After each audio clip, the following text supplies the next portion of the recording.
So, I have decided that I'm going to buy a van to travel around Australia in this year.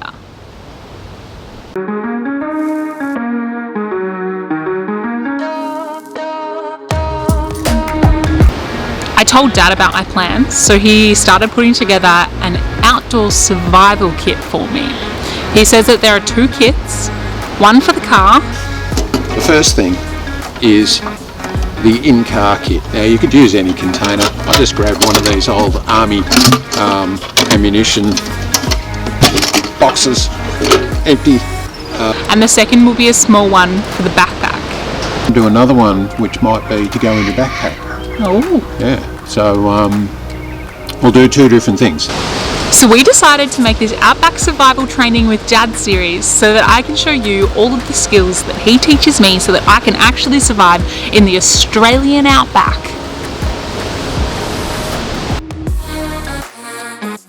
Now the first thing I thought would be good is when you're somewhere that's cold and you're stranded, you need to start a fire. Now I always keep waterproof, windproof matches, an old lighter, and I always have something like this. Now I haven't used it for a while, so we're going to give it a go today, but that's a FERRO rod, so it's made up of a mixture of metals combined up, I think, so it's quite easy to create sparks, and that's the striker that's comes with it. You can use any sort of steel, and usually these come where you have to wear them down a little bit to get a good spark, I think, so we'll give it a go.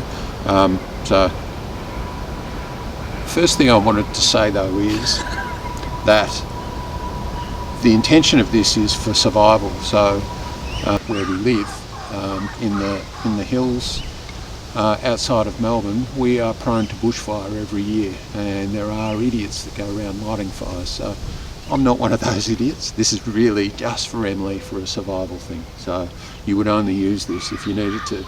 And I've got to say, the easiest way to light a fire is with a lighter or matches. Which I can't use either of. So maybe we're better off just teaching me how to use a lighter or matches. Maybe we do that next time. But anyway, what's the fun if you can't, this is something that, that if the matches all get wet or you run out of matches or whatever, you don't have to remember to buy it. Kit. It's always there, and it will work for tens of thousands of strikes. You are smart, Dad. I think. Anyway, we'll see. So hopefully you can see this, and we're going to put the metal on the rod and scratch down and faster, and as you wear down, because these things come painted, you get a really good amount. Now what happens is the metal is actually shaving little bits of the FERRO rod off, and they ignite. So I'm not sure whether you can see that, but we'll do some close-up shots. So I'll do that again. There we go. So you can see that really ignite. Now the difficult part is not making the sparks. The difficult part is getting something to burn. Now we've had a lot of rain in the last few days. Very cold, wet summer we're having. And so what our challenge is going to be is to try and find some stuff that we might get to burn and ignite. We'll see how we go. Let's go.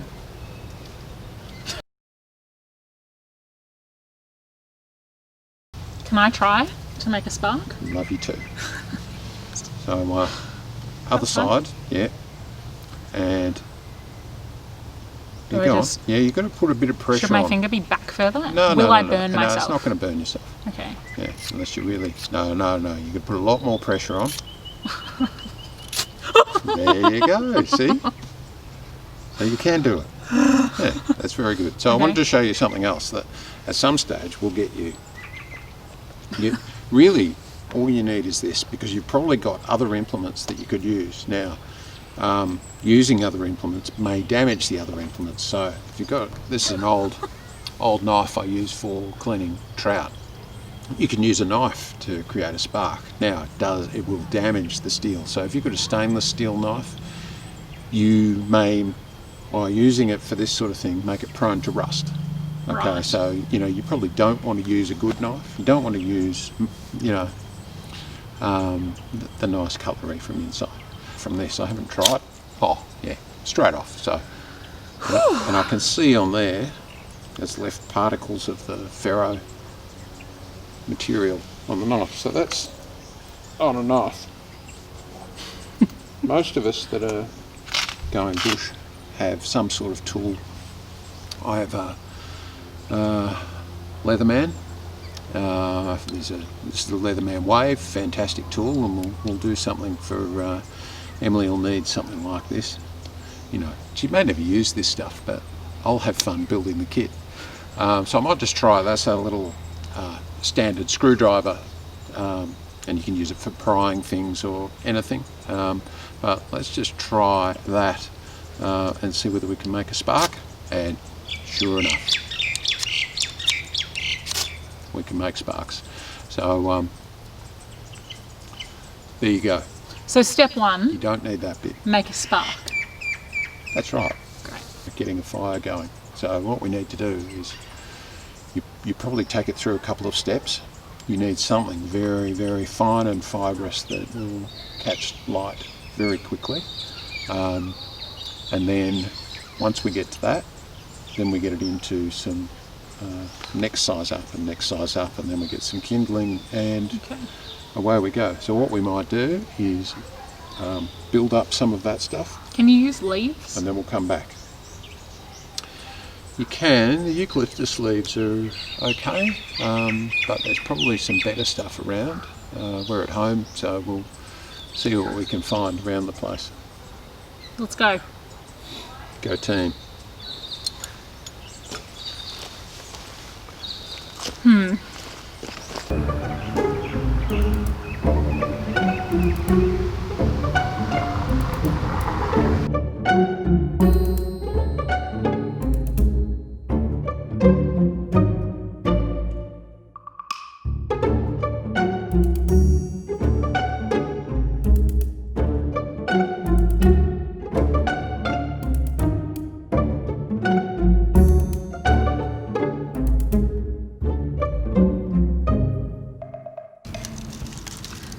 Just get together a couple of little bundles of small fine sticks, and then we need to get some nice dry grass.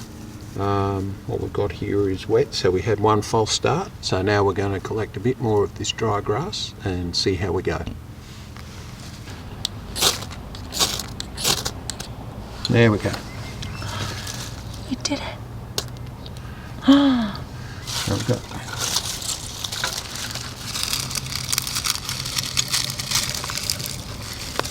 Probably not enough, and I think the grass is a bit wet. So I just collected together some fibrous dead leaf matter and grass just to make a little bit of a bed, and we'll put some of the scrapings from the ferro rod on there. Just try and scrape off. Here we go.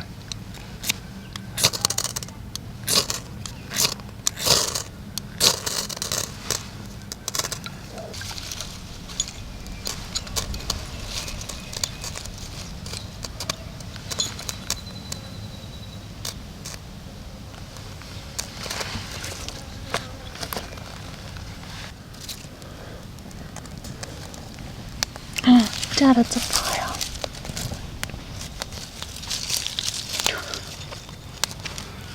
And there we go. That is a flourishing fire. You happy with it?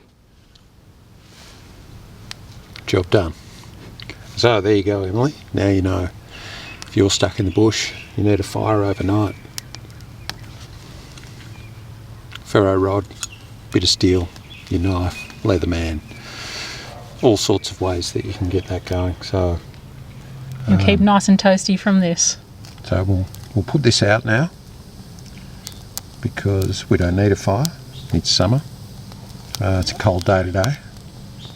Whatever you do, if you're going to try this out or you're going to do it when you're camping, check local regulations and make sure there isn't a total fire ban or any restrictions on the use of this sort of stuff. and you'll be okay. So, you know, when you're in the bush, just use your common sense.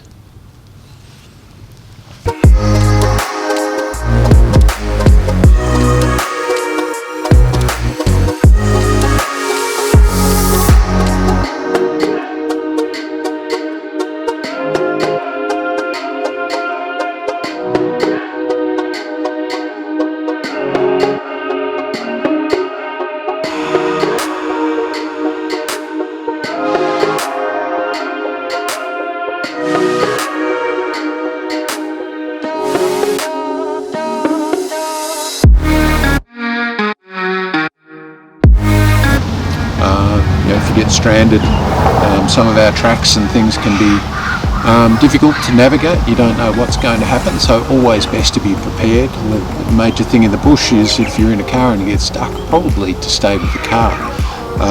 Don't travel too far, wait to be found, because with the car you'll probably have water, you'll have the ability to create a fire, you'll have cover if there's snow. I meant to say this one's handy because it comes with this paracord and it's very, very strong stuff. So once you untwine it, there's quite a few metres of it there. You wouldn't recognise there it is, but you'd be amazed how many times you're in the bush and you haven't checked your shoelaces for a while and you do a shoelace, or you need to an extra tie for a tent, or That's smart. Or you know, a whole host of different things that I need rope for when I'm camping. And there you go, you've got some there. Don't forget, if you enjoyed this video, like, comment and subscribe, and you can go onto my Instagram account at @EmmaAroundTheGlobe. I'll see you next time.